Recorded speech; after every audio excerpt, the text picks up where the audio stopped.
Welcome back to our kitchen. Today we are going to make a deep dish apple pie.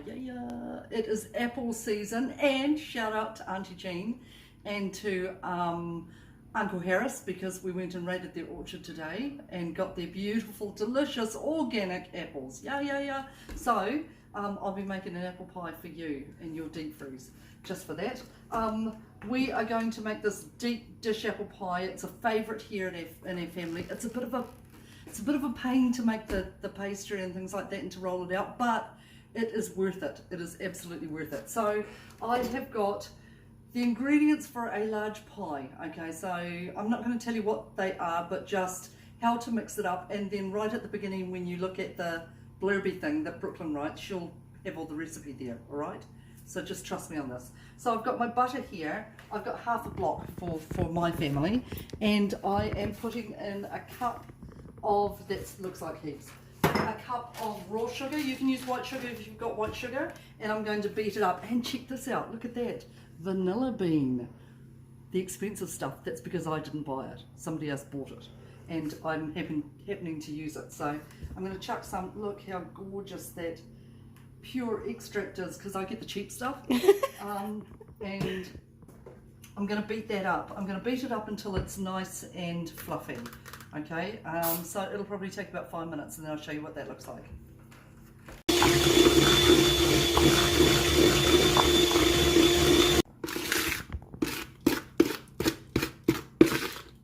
Yep.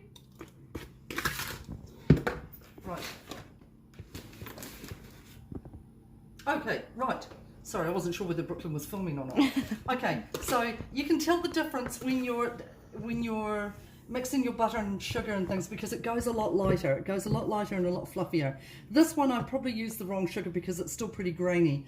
So the more you beat, the more the sugar will dissolve and the fluffier it'll become. We haven't got time for that. We're just going to do this. This will do. I've got a cup of plain flour, and I'm going to just add that, and then I'm going to add enough flour to make a soft, not sticky dough, okay, because this is the one that's going to have to be rolled out. Okay, just plain flour, not self-raising, because we want it to be sort of like a short cake base sort of thing. Okay, now I'm getting another half. Now your flour might be a bit more absorbent. Some flours are really absorbent and some aren't. So where I might say 2 cups, you might only need a cup and a half. So start adding half a cup at a time from here on. So we've added 1, we're going to add another half cup and see how it goes. Okay, so let me do that, and then I'll show you what that looks like in a minute, eh? So this is my dough that I've just tipped out. Then I end up by using 2 1/4 cups of plain flour with this dough. Okay, and in an ideal world I would just mold it like this, put it in onto a plate with some plastic wrap on it, like organic plastic wrap, like wax wrap, and stick it in the fridge for a bit, just in the fridge, because the cooler it is, the easier it is to handle. When you think that it's got butter in it, and when you've got hot hands, then it makes it more difficult to handle. Did that make sense? Did I just, yeah, sorry, you know what I mean. Okay, right, so I'm going to leave that for a little bit, and then I'm going to show you what we're going to do with the apples. So let me wash my hands, and then I'll show you what that looks like. Got these apples. I think my grandson did that. I think he did, didn't he? Yep. There's bite marks out of it. Shame. So hard to find good grandkids. Kidding. Okay, so these were from Auntie Jean and Uncle Harris. Woo, woo, woo. Shout out to the Shortlands. Okay, beautiful, beautiful organic apples, and I love them. So we're not going to use the Granny Smith. Lots of people use Granny Smith apples, and that's fine if you want to use that, sweet as. But we're going to use this baby because it's got a nice bite to it. Nice, like not bite, but like a sweet bite, sweet tart bite. Sort of like a Braeburn, but that's not a Braeburn apple. I don't even know what brand that is, but it's good. So we've chopped them up, and they've already started to go brown, and that's okay because it won't matter. And if you're wondering how we got them so beautiful, we have one of those. Thingy-mahoo-ha? Yeah, an apple chopper thingy. And we've had it for years because remember, in our family with 7 kids and a gazillion grandkids, we do loads and loads of apples. So when we bottle apples, we do like 20, 30 big jars and things. And so we've had an apple peeler for ages. But this is also a very good apple peeler. A little bit lengthier in time, does the trick. So we've cut all our apples up like this. In fact, I got Brooklyn to do that. She did a great job. And I'm going to add a little bit of brown sugar. Are you watching this? About that much. Which that would be about quarter of a cup. Around quarter of a cup. And I am going to add some of these spices. So I've got cinnamon and I have got allspice. So I'm probably going to add a tablespoon of each because I love the smell and the flavour that it gives off. So let me get that organised. I'm going to do, that was about quarter of a cup lightly packed brown sugar. Probably about the same of corn flour. Quarter of a cup of corn flour, quarter of a cup of the brown sugar, and about 2 tablespoons of cinnamon and of allspice. 2 of cinnamon, 2 of allspice. Let me mix that up and then I'll show you what that looks like. This is what it looks like after I've mixed it all up. And it smells like flippin' Christmas Day. It smells amazing. So I'm just going to let that sit for a little bit and then we're going to pull out our dough and roll it into some sort of shape. I've used about 1/3 of my dough that I got out from the fridge, okay, and it was cool enough. It should have been a bit cooler, but it'll do. And I've flattened it out with my hand on this is a reusable non-sticky thing. You know what I'm talking about, don't you? You're bright people. Right, okay, so I'm just making this as thin as I can and I'm going to put it in the oven for maybe 10 minutes just so that it cooks off because nobody wants an apple pie with a soggy bum. Nobody wants a soggy bum pie, do they? So I'm going to pop this in the oven and then I'll show you what that looks like in about 5 minutes. Okay, in the meanwhile, Brooklyn is going to lovingly roll this bit out as thin as she can because we're going to pile, after this is cooked, we're going to pile on the apple and we are going to make this little patchwork quilt of pastry. Wish us luck. We're waiting for the base to cook. I just want to show you a couple of things that I've been washing and drying so that I can put some more food in here to store because these are perfect to store. So I've been stalking everybody that's been drinking juice and saving all the bottles.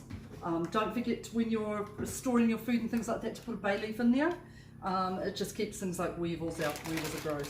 And this week, these were on special, 2 for $4. So that leaves me $1 left for next week that I can add on to. So I'll have $6 next week to buy something for our food storage cupboard. So keep doing your food storage cupboard.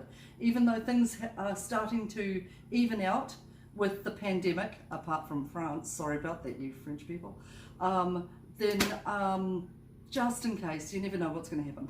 So let me see what's happening with this base and then we'll carry on from there. We've pulled out our base over here and it's cooked and it's going to crisp up. It's a bit hot at the moment, but because we have no time here, we're going to pretend that that's gone cold. Okay, the other thing that you can use is good old muffin tins. Okay, if you want to make those gorgeous little individual pies, use that. The other things that you can put in here are things like feijoas. Yum. These are feijoas. These are, I don't know whether they come from New Zealand, whether they're native to New Zealand, but these are the bomb. They've got like a grainy taste like a pear, but they taste like feijoas. So they're the bomb, they really are. If you want to add things like berries in here, you can do apples and blackberries. You could do apples and raisins, anything like that. It's up to you, okay? Same sort of thing. Okay, so now I'm going to pile this on top of here and then start to piece this. Have a look down here. Liz has lovingly done this and we're going to patchwork quilt the top of this pie. So Mum is unsure how much cinnamon and allspice you mentioned. Yes, I put in too much, actually, that's the truth. So it looks like I've added cocoa, but it'll still taste good. So add, I said a couple of tablespoons, didn't I? Teaspoons. 2 teaspoons for cinnamon, 2 teaspoons of allspice. tips and tricks.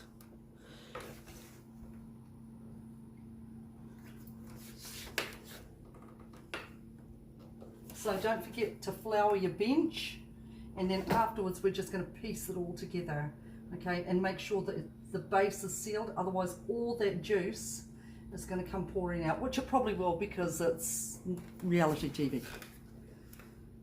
Okay, looks a little bit like a Frankenstein cake, but it will taste good. Okay, trust me, it'll taste good.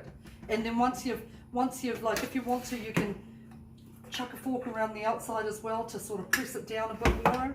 It's not working for me today. Oh, there we go. Looks a bit better on that side. Looks, if you could aim for that. It won't matter. Once it's covered in icing sugar, it really won't matter at the end. So I'm going to chuck this into the oven. It's 180 degrees, and it'll probably cook until it's maybe 20 minutes. I'll let you know, okay? That's our pie. And just a quick shout out to the two women who sort of bailed me out this week. Kia ora te Lee from Monganui, nice to see you at Foursquare, and also to that beautiful wahine who we saw at Farmers from Poneke.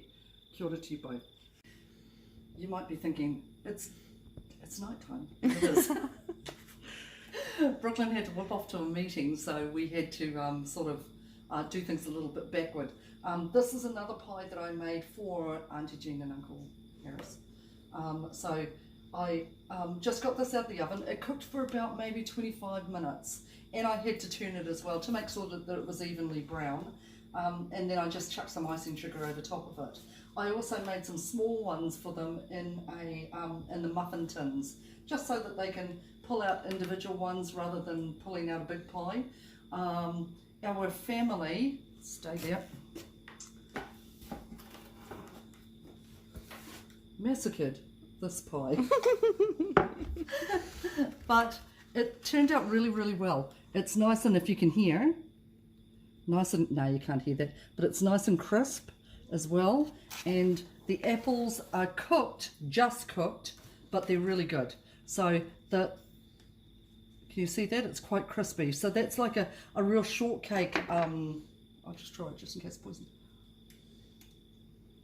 No, it's good. Yeah, it's good. It's like a shortcake recipe. If you want your apples cooked and you want them softer, then just stick them in the microwave for, 5 minutes beforehand, and then put them onto your base. But this is how we do it here. So that's us for here for now. Hope you have a great day, and take care of each other and look out for each other, and we shall see you next week. Ka kite anō.